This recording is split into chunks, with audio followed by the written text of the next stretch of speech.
Look who's here. Pumbaa Pants decided to show up about midweek. He's on a cat schedule. Anyway, welcome back. I used a word over and over again in our little warm up at the start. It's the word yearn, to yearn for something. And obviously, it denotes a strong sort of desire, asking, inquiry. And it seems to be something that's almost planted deep in our hearts, minds, and souls, the capacity to yearn, obviously, for the thing most wanted.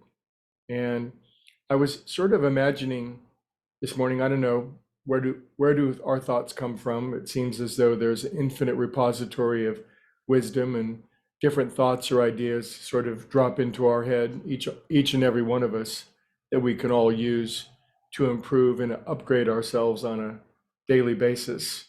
I would certainly hope so for myself.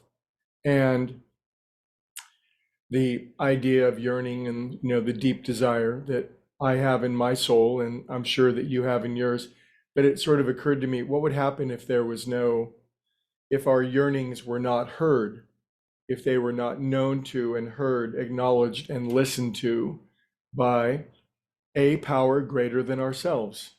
There's no more simple way to put it.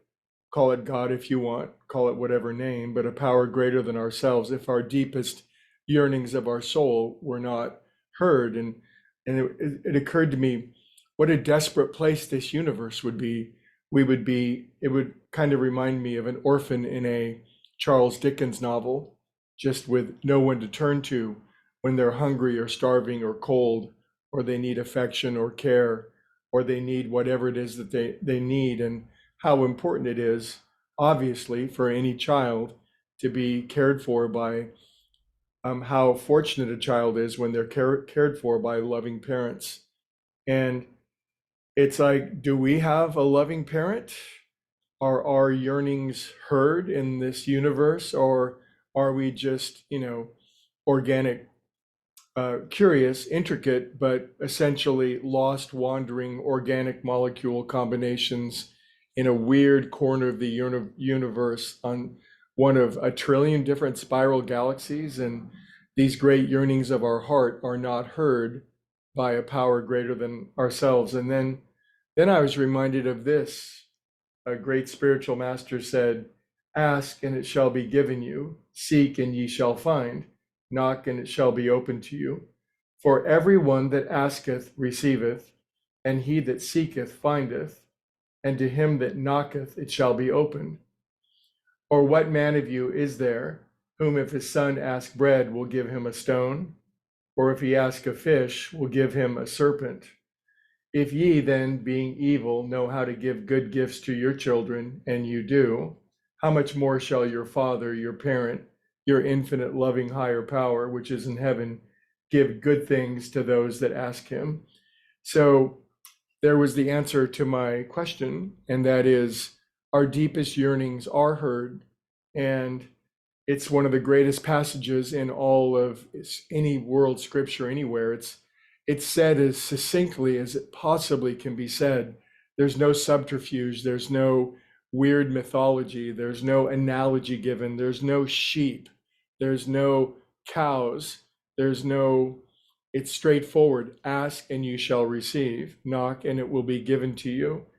And so a skeptic might say, well, I've been yearning for something my whole life and it seems to go unsatisfied.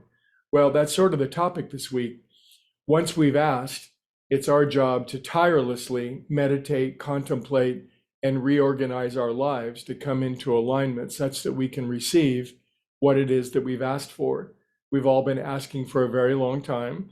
If we're honest with ourselves, we'll acknowledge how much of our asking has been heard.